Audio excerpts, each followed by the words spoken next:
Welcome to the Young Turks. Ana Kasparian and John Iadarola with you, which means it is Wednesday, it is hump day, and we have a lot of news to share with you. How are you guys doing? You can't answer that question. Yeah, they can't. They can't. It would be weird if they could, actually. How are you doing? I'm good. I'm a little bit uncomfortable about the hump day thing. But other than that, you know, it's a good day. We had some good news last night. When was the last time that happened? I don't even remember the sensation. And, you know, hoping for a little bit more good electoral news. We're having to wait for some of these results, but I remain cautiously optimistic. Yes. We are going to update you guys on what happened last night, in addition to giving you updates on, yes, the Bubba Wallace story, which right-wingers think proves something that they want proven. But we'll go to that in a little bit. And then we'll also give you an update on what's happening with coronavirus. That's where, unfortunately, there's additional bad news. But if you're armed with knowledge, maybe you can keep yourself safe because we live in a failed state. That's definitely what we're experiencing with the federal government. But first, I want to give you a few notes on what's going on.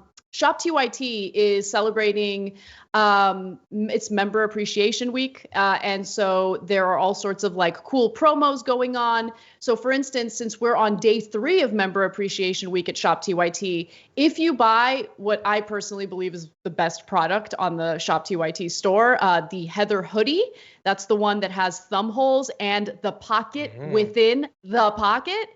If you buy that right now, you're going to also get a free TYT tote bag. You have to make sure that you check out with both items in your cart. And in order to get the promo code, all you need to do is go to tyt.com/notice, tyt.com/notice. And you got to act fast because this promotion ends at midnight Pacific time. Okay? All right. And then, you know, look, you need to do your banking responsibly, especially in this climate. And the best way to do it is by banking with a financial institution like Aspiration. Go to aspiration.com/TYT to learn more. All righty. So, John, you ready to get to the news? As ready as I'm going to be. All right. Sounds good. So, lots of good news in the primary elections recently. In fact, 2 Republicans who were endorsed by Donald Trump lost.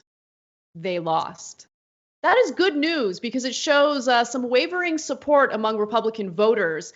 And the 2 primaries that I'm talking about took place in North Carolina and Kentucky. So let's start off with North Carolina. In Western North Carolina, GOP voters picked a 24-year-old investor by the name of Madison Cawthorn, who uses a wheelchair following an accident, over Trump-backed real estate agent Linda Bennett. The runoff was for the seat vacated by GOP Representative Mark Meadows, who resigned to become Trump's chief of staff and joined his new boss in backing Bennett. So Bennett did not win the primary. The Republican that Trump favored did not win. That's the important thing to take away from this. But the 24-year-old investor that I was speaking of did win. And unfortunately, he is a Trump supporter, even though Trump didn't endorse him. Let's hear a little bit from Cawthorn, and then we'll discuss. Mr. Meadows has been very good to me throughout my life. I wish I could have had his endorsement early on, but it appears that we did not need it. You know, we expected to win last night, but we didn't expect to win by that large of a margin. So, have you heard from Mr. Meadows since your victory last night? I have not heard from Mr. Meadows, but I did. I have heard from the president so far, and so you know, it was an honor getting a call from Air Force One. What did the president say? And so, Madison, what did he say? He congratulated me. He was talking about how amazing of a victory it was. He defined it as beautiful. You know, just talking about how impressive it was that we were able to overcome just so many large obstacles that we did.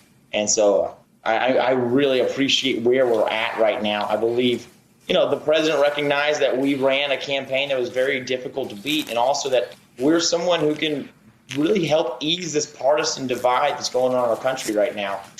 So by the time he gets sworn in, he will be 25 years old, which is the age, minimum age requirement in order to be a member of Congress. And look, he's a Republican. Very likely that we disagree with him on the vast majority of issues. He's a Trump supporter. Very likely we don't agree with him on the vast majority of issues. But the positive takeaway here is that back in the day, if Donald Trump endorsed someone, that was a strong statement that would typically lead to whoever that candidate is winning. And right now we're dealing with a president who has a wavering base, really. We always thought of his base as supporting him no matter what, but it does appear that some people aren't buying what Trump is selling anymore. And I wanted to get your thoughts before we move on to Kentucky, John. Yeah. When I saw this, it's really a question of, like, it's how embarrassing is it for Donald Trump? I mean, obviously he would prefer that the people he endorses go on to win, but specifically to Trump, how embarrassing is it? And to the perception of Trump. Personally to Trump, most of the endorsements he makes, whether of candidates or of books or whatever, he doesn't know anything about them. Like, he doesn't actually care. He's been told to tweet once or twice about a person. So I doubt he's taking it all that personally. I mean, he'd prefer that the person he puts his label on wins so that he can then tweet, victoriously about it. But I doubt he was really all that invested in the person that this Linda Bennett, the person that Madison beat. In terms of the impact that it has on the perception of his power, the fact that the person who beat Linda happens to be a Trump supporter makes it a little bit easier. But then I have to imagine that virtually every single Republican that's winning a race these days at least says that they're a fan of Donald Trump. It gets a little bit ridiculous when he talks about the phone call with Trump and he says that he described it as beautiful. Well, yeah, he would. It's either strong, beautiful, or like no one's ever seen before. That's the extent of his vocabulary. And Madison is young enough and seemingly intelligent enough that I have a feeling he probably knows that. In terms of what I've read about his politics, he seems like, every other Republican imagine. He's a libertarian, but he believes some crazy things. It seems like he's less willing to go along explicitly with what some of the Republican establishment wants. We'll see if that actually continues. But I like how you said he's a libertarian. I love how you said he's a libertarian, but he believes some crazy things. I think the right phrasing is he's a libertarian, thus he believes crazy things. Or because. But yes. Maybe. But look, it's impressive no matter what. Anyone that young that can win an election, even if I never agree with him in anything in his life again, it is impressive. I'll give him that. So Madison isn't the only non-Trump backed Republican who won in the primaries yesterday. Let's move over to Kentucky, where Republican Representative Tom Massey, a libertarian who often clashes with GOP leaders, was nominated for a 6th House term. Trump is not a fan of his. He savaged Massey in March as a, quote, disaster for America, who should be ejected from the party after he forced lawmakers to return to Washington during a pandemic to vote on a huge economic relief package. So Trump has been vocal against Massey, but Massey did in fact win the Republican primary in the state of Kentucky. So that is, I believe, just another embarrassing move for Trump, an embarrassing development for Trump. But look, more importantly, it shows that Trump's brand isn't as effective or as powerful as it used to be. Jeff Sessions, for instance, wants his Senate seat back, and he has really embarrassed himself over and over again trying to appeal to Trump, even though you can tell that he can't stand Trump, right? And Trump keeps ridiculing him, mocking him. He mocked Jeff Sessions' accent. I mean, everything. And Jeff Sessions has had to play nice because he's so worried that if Trump keeps attacking him, then it's going to hurt him politically. So I bring that up because it's now appearing that it's not necessarily the case that you need Trump's backing to win as a Republican candidate. And his poll numbers are also not looking so good. So, for instance, there is a new poll done by, I believe, Reuters. And what they found was that his popularity is decreasing. This was actually conducted by the New York Times and Siena College. And they found that Biden, as it stands today, leads Trump by 14 points. And he's garnering 50% of the vote compared with Trump only gaining 36% of voter support in this poll. So this is good news. It shows that some of the devastation that's been caused by the Trump administration is having an impact on his polling. And it's been this way for a while now. It's not like this is the first poll that shows that Biden is leading Trump in double digits. Yeah. Look, obviously, again, it's not where he'd want to be, but I also, it's the most obvious thing in the world. I caution everyone against getting complacent. I'm looking right now. I Googled June 2016 polls, Clinton versus Trump. She was up by 12 in a Washington Post ABC News poll, and that didn't turn out great. So, I mean, look, obviously, the joy that I get out of it on a temporary basis is the fact that I know that it's enraging Donald Trump literally every day, and that's the only thing I get to be happy about. So there's that. But in terms of what effect it should have on how we behave electorally, no, still support candidates, donate money, make calls, to the extent that you can canvass, do all of that stuff. Because the actual satisfaction comes the day after Election Day, assuming he doesn't contest the results. I think that it is. I would be shocked if he didn't contest the results if he loses. But I think you're right. I think one of the biggest mistakes that Democratic voters could make is to get complacent. But I don't want to go too far in making that argument because, the establishment might have a meltdown over it like they did with Maggie Haberman. But anyway, I do also want to just give you an update on what's happening with the Democratic primaries, because there were real issues in both New York and Kentucky when it came to voter suppression. So let's start off with Kentucky. In Kentucky, voters who wanted to cast their ballot in the primaries did find themselves experiencing difficulty because polling places were shut down. There were issues with mail-in ballots. And then this video from Louisville, Kentucky emerged that I want to show you. Let's take a look.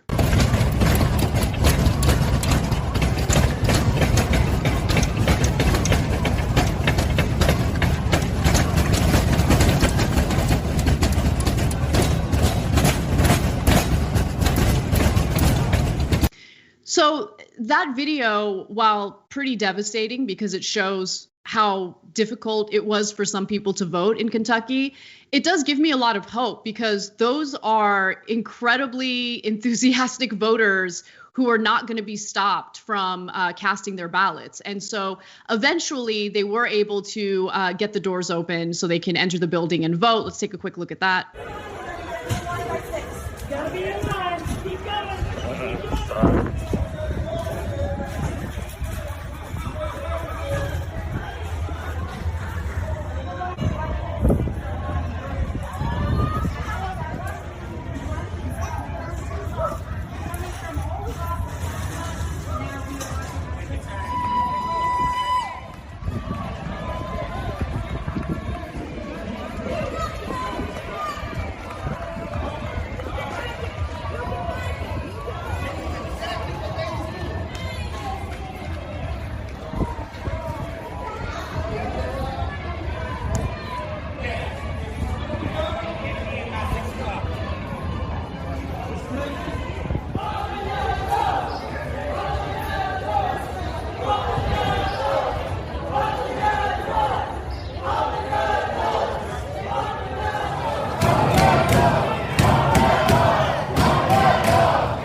So, John, as you can see, some people were able to get in, but there was a lot of difficulty voting because in Louisville, there was literally one physical in-person voting location people can go to.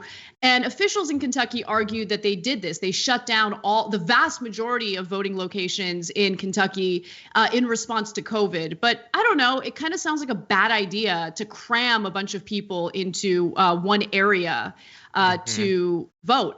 But I mean, again, it's a negative story. There's no question about it. But the one positive that I'm trying to take away from it is just how these voters are undeterred. They want to go there. They want to vote. They're going to do what they can to make it happen. Yeah, that is the silver lining. But can I just say how sick I am of voter suppression related silver linings? Like the stories every election that, in Cleveland, there are people who waited 8 hours. Think about the devotion. No, I don't want them to be devoted. I want it to be as casual as getting a Big Mac. I want you to be able to walk in and do it quickly if you want to. You already have a tough life. Everyone does. being engaged even for 5 consecutive minutes in politics is tough. I don't want the voting process to be grueling and to be so long. The end of that video where they're like, you can make it, you can make it. That's supposed to be the end of a marathon, not the rush to exercise your democratic rights. And the fact that it happens election after election after election, and that the Democratic Party lets it happen, and that the media lets it happen, and that thinking that democracy would be a good thing has become an incredibly partisan position with massive disagreement on one side, and that one party being so vigorously and ceaselessly against democracy doesn't hurt them. They pay no electoral price, no public relations price. The Republicans can shred voting rights everywhere for explicitly racist reasons, and it doesn't hurt them. And that's a failure for America, but specifically a massive failure of the Democratic Party and the media, that they allow it to go on. And they enter into every election knowing what's going to happen. None of this is a surprise. It honestly feels a little bit like body cameras. It's like we have the footage and it doesn't matter. And that is utterly depressing.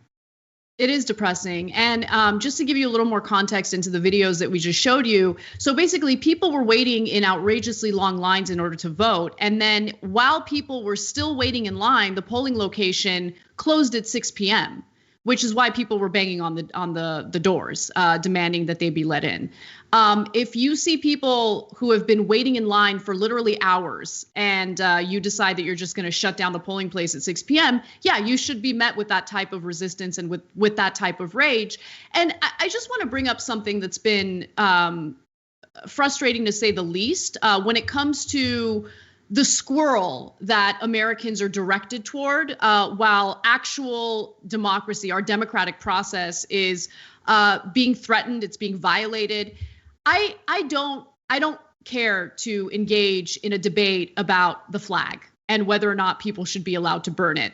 We've already been over this, okay? I don't go around burning the flag, but people have a First Amendment right to do it, okay? If you are upset at people burning the American flag because you feel that that is some sort of attack on our democracy, or it's an attack on the brave men and women who fight for our freedom and our democracy, okay, stop paying attention to the squirrel for a minute, because at the end of the day, it's an inanimate object, okay? It's a symbol. I get that the symbol means a lot to a lot of people, but our democracy is being violated right now by voter suppression. And it happens election after election after election. What good is the flag if it represents nothing? If it represents a country that doesn't even allow its own citizens to vote, to go out there and cast their ballot? I mean, it's not a democracy if people aren't able to vote, right? And so we're seeing this become more and more of an issue. The voter suppression is becoming more and more of an issue. And you're right, John. I mean, I'm tired of trying to focus on silver linings so I don't lose my mind. But that's what we've been minimized to, because we don't have lawmakers who are fighting back aggressively enough against the voter suppression. And so, look, we've been talking about Donald Trump fear-mongering about mail-in voting, arguing that the election is rigged, all this nonsense, all these little tricks he's trying to pull out of his bag, right? So what are Democrats doing to prepare for that? Are they preparing for it? I want to know. Because we've had months to prepare for coronavirus and how it would impact primary elections. And it's very clear that there have not been safeguards put in place to ensure that everyone who wants to vote would have the ability to vote. 100%. Anyway, but just quick good news related to last night. So there were some important races where progressives were battling against incumbent Democrats. So I want to give you an update on Kentucky. So establishment Democrats are not in a good place right now. Although the race has not been called yet due to the high volume of mail-in ballots that have not been counted yet, Amy McGrath in Kentucky is battling a progressive Charles Booker for the Senate seat, Mitch McConnell's Senate seat to be specific. And so far, we don't know for sure who's going to win. A lot of these mail-in ballots are coming from areas that are likely to vote for Charles Booker. But as it stands today, we have, let's see. Let me give you the details. So many counties, including Jefferson, the state's largest, faced piles of mail-in ballots and reported no results. The Associated Press doesn't expect to call the McGrath-Booker race until June 30th, when Kentucky plans to release additional tallies. Just want to note that currently McGrath is at 44% and Booker is at 37.6%. McGrath has also spent $16 million in ads compared to Booker's $2 million. So considering how much of an advantage she had there, it is kind of miraculous to see how well Booker is doing as it stands today. But we'll give you guys the updates as we receive them. And then finally, the biggest news for the primary elections last night was Jamal Bowman. So the AP is refusing to call that election. However, just keep in mind that the incumbent Democrat, Eliot Engel, is at 34.9%, and Jamal Bowman has a giant lead at 61.8%. So some good news. It is. That's great news. You know, Mondaire Jones, great news. And there were some other good progressives, too, that weren't quite as high profile that won some of these races. It's not considered as high profile as with Jamal Bowman because, of course, taking down an incumbent like Eliot Engel that had like the full fury of the Democratic establishment behind it. That's the most impressive.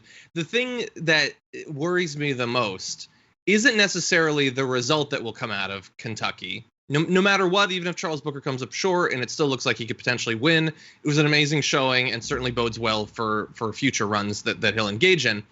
It's that so little additional votes have come in since last night. Like, I'm looking and nothing from Louisville is registering on any of the sites that I'm seeing.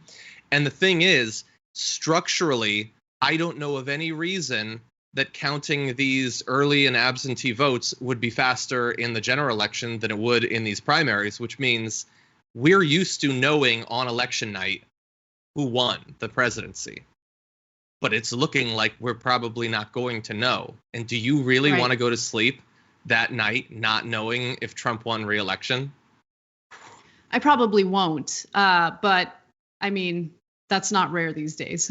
So anyway, we got to take a break. But when we come back, we will give you that update on the Bubba Wallace NASCAR story. And then later on in the show, we will give you an update on what's happening in the Arctic Circle.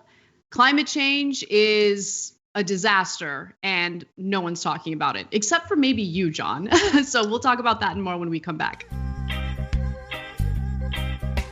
We need to talk about a relatively new show called the Republic, or UNFTR. As a Young Turks fan, you already know that the government, the media, and corporations are constantly peddling lies that serve the interests of the rich and powerful. But now there's a podcast dedicated to unraveling those lies, debunking the conventional wisdom.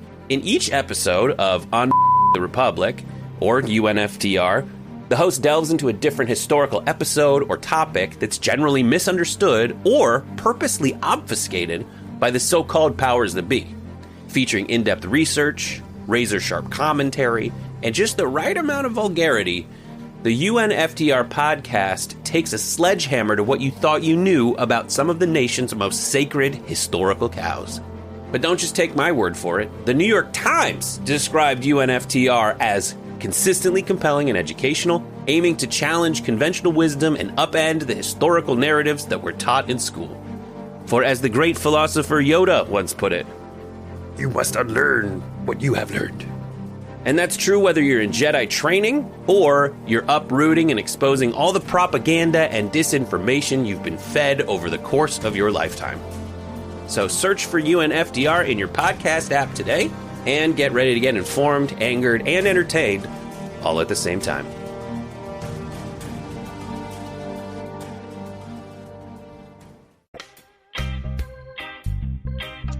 What's up, everyone? Welcome back to the Young Turks. Ana Kasparian and John Iadarola from Damage Report is here with us today. Thank you. By the way, I realize that Damage Report is a reference to Star Wars, right? Star Trek. Okay. Oh, okay. Yeah. But close. It's the one with all the hobbits. Yeah, that one. Okay, so thank you for trying. I do appreciate it.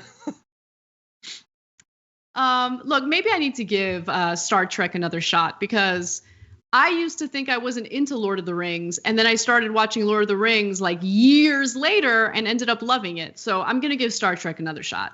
Okay, talk to me before you do. I'll give you some advice, Okay. but I like this idea. Oh, I like advice. You got to navigate it the right way. Okay, cool. I'll definitely ask. Few member comments, and then we'll get to the thermometer. So we have Blue Lizard Guts, who wrote in, one of our members, saying, I'm really digging the map background. Thank you. It's like Anna is in charge of John's board game nights. I just realized you had a different background. It just hit me. I like it. It's a little bit like kind of newsy, a little bit John Oliver-y or something. Yeah, it's a peel and stick wallpaper. I could tell. No, I love. No, that's cool. Peel and stick wallpaper is one of my favorite things in the world. Anyway, cousin Vinny says Anna has seemed to be in a really good mood for the last few days, which is one, super nice to see since I know the news stresses her out so much. And two, infectious. It puts me in a good mood too. Cousin Vinny, that makes me really happy. So I'm glad that it puts you in a good mood. Max's mama says, how can a state close 95% of the voting locations and still claim they want a fair election? They can't. So you're absolutely right. This is ridiculous. And I mean, after what happened to Stacey Abrams in Georgia, when are we going to learn? And when are Democrats going to do something? I know Stacey Abrams, started organizing and did some activism around elections following what happened to her. But we need everyone on board, and there needs to be an aggressive fight to ensure that everyone who wants to vote, everyone who can vote, gets the opportunity to vote. Yeah. All right. So I'll read some super chat comments after the next break. But for now, let's take a quick look at the thermometer. We're trying to raise some money to keep TYT sustainable. Look at that. I think we're at like 105 yesterday, and now we're at 120, a little over 120. I want to really show Cenk that I'm better than him at fundraising. So everything. if you can help out a little bit during today's show, I can get a little bit of credit for it. Go to tyt.com/go. And that's how you can help contribute to keep us sustainable. We want to be funded and empowered by our audience. And thank you for allowing us to do what we do. With that said, let's move on to some updates, some stories that we did earlier in the week that have fortunate updates that are being twisted in an unfortunate way. So the FBI is alleging that there was absolutely no hate crime committed against the black NASCAR driver Bubba Wallace, who was informed earlier this week that there was a noose hanging from his garage. Now, the FBI claims that the discovery of the rope was actually just a garage pull rather than a noose. But I got to be honest, there are images of it now, and if you look at it, it looks like a noose. So I can understand why there was some confusion here. Now, NBC News is reporting that a noose was found hanging in black stock car racer Bubba Wallace's garage stall in Alabama. But it was a pull that had been placed there in October, long before the stall was assigned to Wallace. Review of security video following the discovery of the noose at Talladega Super Speedway showed that the noose had been put up nearly 8 months ago, and that's according to a joint statement from the U.S. Attorney's Office and the FBI. Wallace was assigned the garage space last week, which, quote, nobody could have known in 2019, the statement said. So that's the update. Unfortunately, there are some pretty dishonest people using this to attack Bubba Wallace, although Bubba Wallace wasn't the person who discovered the noose. Mm-hmm. He wasn't the person who reported the noose. In fact, he's going to explain that in more detail in the upcoming clip. So let's take a look at the first one. The FBI saying you were not the target of a hate crime and that it had been there at least since last October. When you found that out on Tuesday, Bubba, what was your initial reaction? I was relieved, just like many others, to know that it wasn't targeted towards me. But it's still frustrating to know that, people are always going to test you and always just going to try to debunk you. And that's what I'm trying to wrap my head around now from saying I'm a fake and all this stuff, and that I reported it when it was news that was brought to me. It was information that was brought to me that was already reported. And so I was just kind of following suit. So unfortunately, Bubba Wallace is being targeted by right-wingers who are upset that NASCAR has banned the Confederate flag at NASCAR events.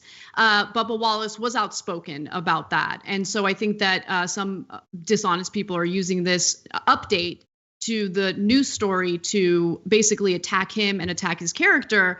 But again, he's not the one who discovered it, and he's not the one who reported it.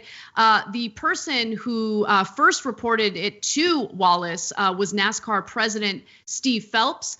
Phelps said in a virtual teleconference that rope went unnoticed as there had not been a race at the speedway since October. He also wanted to be clear that the news had nothing to do with Wallace. And here is a quote: "I want to be clear about the 43 team. The 43 team had nothing to do with this. The evidence is very clear that the noose that was in the garage had been in the garage previously." So that's the update coming from the NASCAR president. But I do want to hear a little more from Wallace. Let's take a look at the next clip, and then I want your thoughts, John. When I did find out, I was very adamant on searching all the garages and making sure that this wasn't a garage pool, and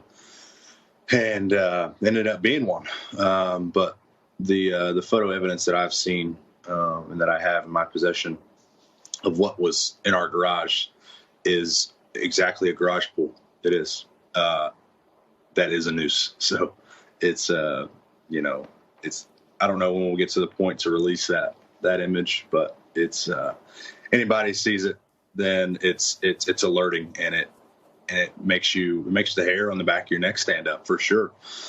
But, all in all, like NASCAR says, it's a thing that I wouldn't change a thing. I would alert the NASCAR officials and let them kind of take care of it. If I had seen it in person, let them know about it and let them take care of it.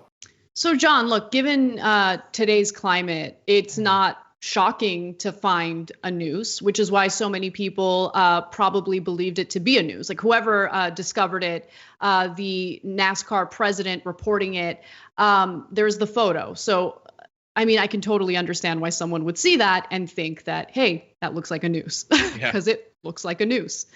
So I wanted to get your thoughts, and then we have one more clip to get to. Okay, so two sets of thoughts. The first is, we are at such a disadvantage, and this story, I think, perfectly demonstrates it, that when you see this story, you want to know what actually happened. Was there a hate crime? Was a noose left? Was it targeted at this individual? Answers to facts so that we can then understand what's going on. But the right wing isn't interested in that. They just want to use it to attack people, to pretend that hysteria is going on when it's not all of that. And he's now being affected by that. So even if the initial hate crime wasn't there, he is now receiving hate just because he was dragged into this thing. Isn't it convenient how that works out? And when the cops report that people put bleach in this and threw that, and there's a tampon in your coffee or whatever, and then it turns out that none of that's true. The right has already used it and moved on. They don't care about whether the things actually happened. They got their use out of it. They squeezed all the juice they could out of it, and then they've moved on. All of these stories, the actual truth is irrelevant to our opposition, and that is very frustrating. But I just want to briefly say that with this story, and I admit partially because it's a sports story, I didn't actually learn about this story in the way that I normally do with the news. Normally, we have a very sort of efficient, machine-like approach to digesting news, where we go through multiple sources and all of that.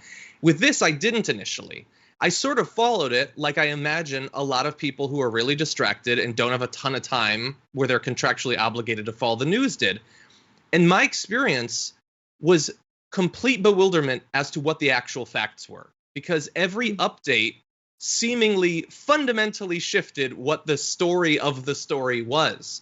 And it's so hard to actually understand what was really going on. And I'm sure that's actually true of a lot of stories. If you aren't being paid to follow this, like some of these stories are incredibly complicated to follow along. And so I found that to be frustrating. And I imagine the experience of people just wanting to know what's really going on, that this must have been a very frustrating past couple of days.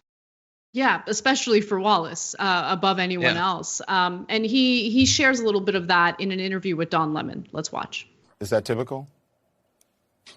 Don, the image that I have and I have seen of what was hanging in my garage is not a garage pool. I've I've been racing all my life. We've raced out of hundreds of garages that never had garage pools like that. So, look, I don't blame anyone for discovering that and thinking that it's a noose. That's what it looked like. I have to be honest. I would assume that the garage or the garages for NASCAR would be operated electronically rather than relying on a pull. But whatever. I mean, this is the update, and yeah, probably you're probably right. But nonetheless, this is not. He didn't do anything wrong. So the hatred directed toward him is absolutely disgusting and unacceptable. But let's say, you give right wingers the benefit of the doubt, which I would never do. But let's say we did that. OK, and it turned out that this is some crazy conspiracy. Bubba Wallace is behind it. It doesn't erase the fact that we live in a country that's dealing with a very serious problem with racism. It doesn't change that. So if they're gonna point to this story or compare it to what happened with Jussie Smollett, none of that erases the horrific video evidence that we've been seeing every single day for the past several weeks when it comes to Black people in this country and how they're treated by law enforcement, how they're treated by private citizens on the streets, how they're treated when they go to the stores, when they go to banks, when they go anywhere. That is a very real systemic problem we have. And so they can go ahead and deflect and point to squirrels all they want. But this NASCAR story is just one tiny, tiny, tiny, tiny story that's on, this enormous pile of race-related issues that we need to deal with in the country. 100%. That's just the truth. We have to take our final break. When we come back, we have some updates on coronavirus. You do not want to miss it. Please keep yourself safe. Arm yourself with as many facts on this as you can. Do not trust the federal government. And later on, we'll also talk about that epic heat wave in the Arctic Circle. We'll be right back.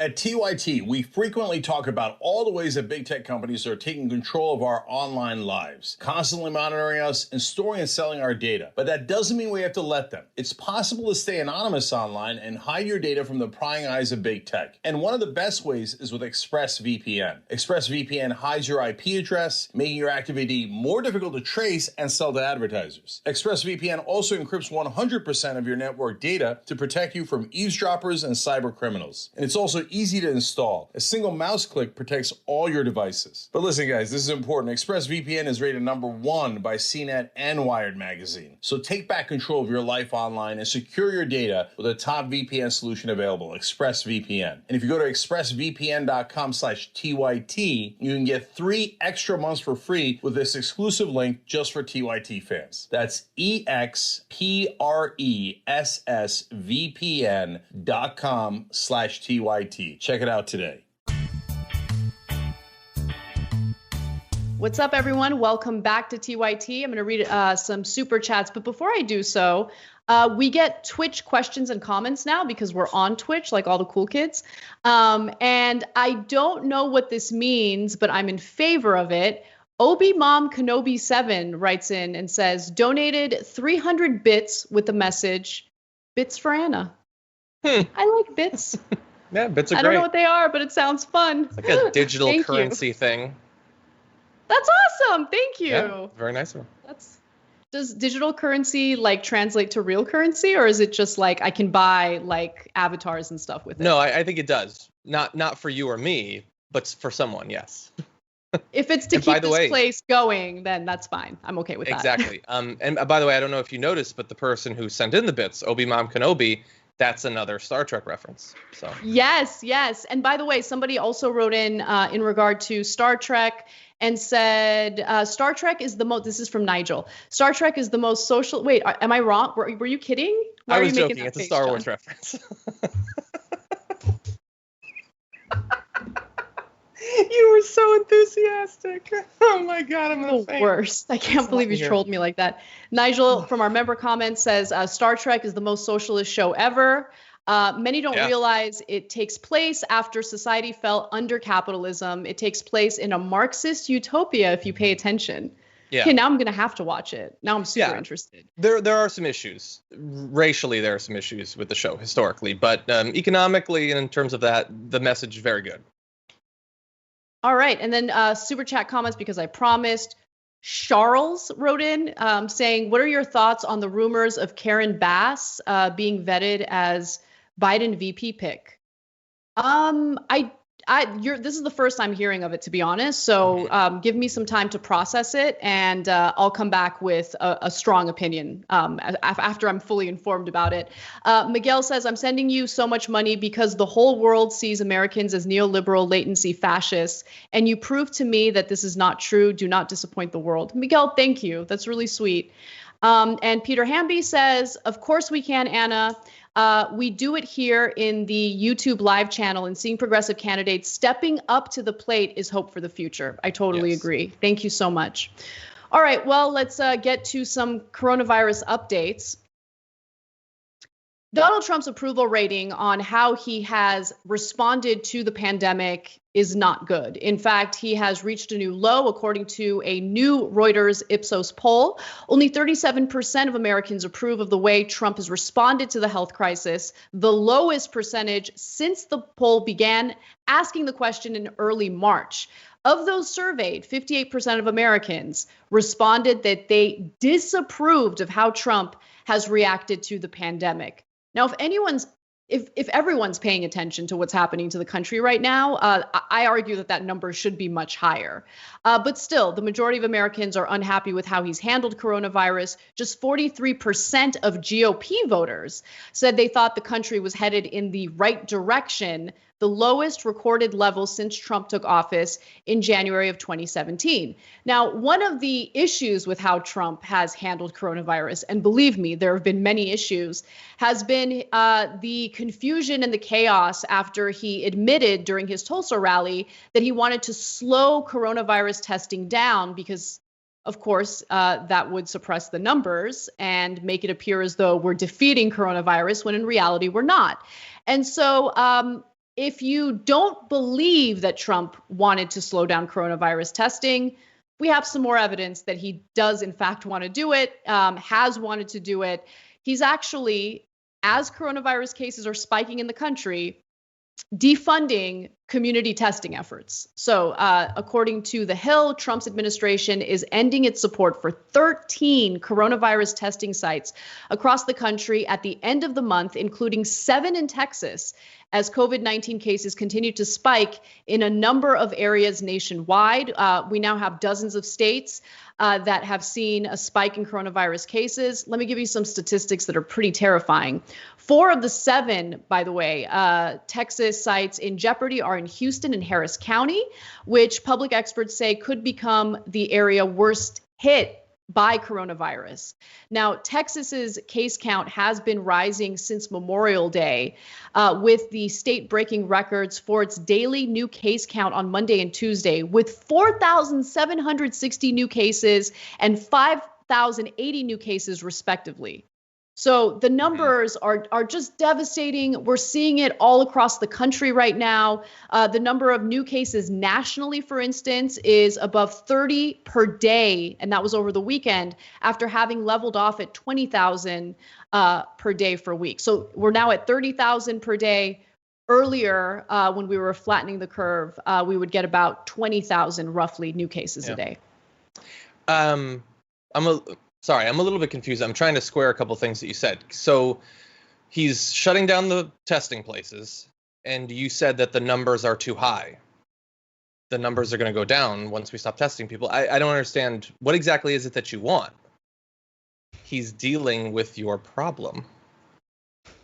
Okay, anyway. So many people have already died, and so many more people will needlessly die. I was just watching a report about ICUs completely at capacity with not just coronavirus cases, to be fair, because remember, hospitals started accepting elective surgeries. They started booking them again. And so they're taking care of other patients as well. But now with the spike in coronavirus cases, hospitals are overwhelmed. And this is such a disaster. As someone who experienced what it was like having my mom in the hospital during this pandemic, not because of coronavirus, but because of some other health issue, it's terrifying. You're not allowed to even step foot in the hospital. You're not allowed to be there with your loved one. For the first several days, we had very minimal communication with her. This is absolute devastation for so many people. And we've already lost nearly 122,000 Americans. Yeah. So, and let's just quickly reference, you said that the 37% who support the way that he responded to it, they didn't even read the question. They certainly didn't think about it. They'd support anything that he does or doesn't do or whatever. It doesn't matter. They like him. That's what they like. It was so much worse than it needed to be. The bar that they had for him was buried deep underground. It's sort of meaningless. A third of the country doesn't think critically about literally anything that happens.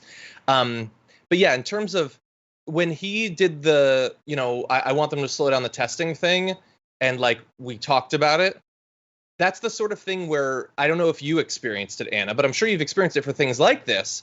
You get attacked saying, why are you focusing on the things that he says? He just says stuff.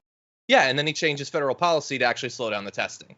That's why we pay attention to it, because he's the president and he has the power of life and death for thousands and thousands of people. And so when he jokes that he's going to slow down the testing and then 48 hours later starts slowing down the testing, maybe it's something that we should be focusing on as a country. And I don't know what other ways he can do it, but this is a pretty effective one. Texas looks bad. He doesn't want Texas to flip in the election, okay? And so he certainly doesn't want people there being worried about coronavirus. So just completely hinder the testing and make it so that people don't know how bad it is. Maybe soon, like Florida, they won't report hospitalization rates. And then we don't have to be worried about that either. And maybe they'll start classifying some of the deaths as just a massive unexplainable spike in influenza deaths. And then we don't have to worry about the deaths either. Pandemics are hard to solve, but it's a little bit easier to just pretend that it's not happening. And that is the strategy that he and the GOP are pursuing. Yeah, you're right. And there are big consequences to that. And there's no winning with Trump. There's no redeeming quality overall, but there certainly is none when it comes to his response to coronavirus. I mean, he's discouraged people from wearing masks. He thinks that people wear masks to make him look bad, according to a statement that he gave to the Wall Street Journal. I keep bringing that up because it's just so part and parcel of who he is as a person. It's always about him. He's so narcissistic and sociopathic, and we're losing so many innocent lives as a result of his actions, and he just doesn't care.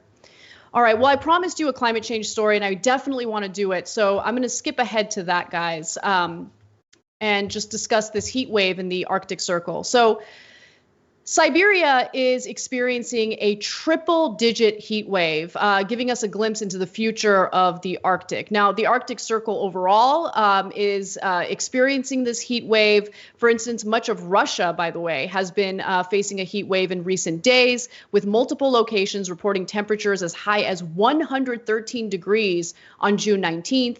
The surprising warmth was also felt in other parts of the Arctic, like northern Canada and Scandinavia. I want to just direct your attention to this map from the European Union, which shows just the area and that's impacted by this, and just how much this is really affecting, the Arctic. And Russia, by the way, is emerging from its hottest winter on record. And since the beginning of the year, temperatures have averaged 12.4 degrees Fahrenheit above what's typical in Siberia. So there's no question that climate change has contributed to the warming temperatures in the Arctic. But unfortunately, it's now become a vicious cycle, John, where melting ice will release permafrost, and that permafrost will only accelerate the impact of climate change or accelerate climate change. So, for instance, in northern latitudes during the summer, there is near continuous sunlight. And that environment, unfortunately, is accelerating things as well. Even at night, they have sunlight. And so that allows the heat to kind of accumulate in areas that experience, sunsets and can cool off in the evening. So since they don't have the evening during this time, they don't have that opportunity. And also one factor this year was the lack of snow, which is also due to climate change. With an unusually warm winter, less snow built up across parts of the Arctic, and with a warm spring, much of it melted sooner than usual. And keep in mind, like, that's a problem because snow helps to reflect the sunlight and keep things cooler. So, John, I know that this is a topic you're passionate about, which is why I included it in the rundown. So I wanted to get your thoughts. Thank you. Yeah, snow and waterborne ice as well, far more reflective than the ocean when it goes away. And so again, nonlinear. As you point out, methane gets released as permafrost heats up. Not just methane, also potentially lethal viruses and bacteria and things like that. So that's a fun little consequence. But yeah, it's just devastating. Thank you for that correction, by the way. I'm like, wait, it's not permafrost. No, it doesn't make sense. But yes, people got what you were saying. Yeah, and it's like we were saying earlier. I'm sick of silver linings. # no more silver linings. Like when the coronavirus was starting to rampage and we all shut down, and then we were all like, hey, slightly less emissions. Okay, oddly enough, it didn't solve the problem, and the problem kept continuing, and it is going to keep continuing. We are in hell when it comes to dealing with the climate crisis, and honestly, the best case scenario coming out of this year is only going to be kind of as good as 4 or 5 years ago. But thankfully, we do have some people in elected office that hopefully could lead the way. This is not something that we can necessarily think about, constantly, because there's so many other things that are punching us in the face on a daily basis. But it's not stopping just because we're distracted. Yeah, you're absolutely right. And one of our members wrote in response to what John Bolton had to say about hoping that Donald Trump doesn't get reelected, because if he does get reelected, it would cause like irreparable harm to our country. But Donald Trump has already caused irreparable harm. I mean, he has rolled back the very few environmental protections that we had in place and has helped to accelerate climate change. I mean, he pulled out of the Paris Climate Accord immediately as soon as he was inaugurated. And we're going to suffer the consequences of that. Anyway, we're going to talk more about what's happening in the news in the post game. Become a member, tyt.com/join to become one. And we'll see you soon. Thanks for listening to the full episode of the Young Turks. Support our work, listen ad-free, access members-only bonus content, and more by subscribing to Apple Podcasts at apple.co/TYT. I'm your host, Cenk Uygur, and I'll see you soon.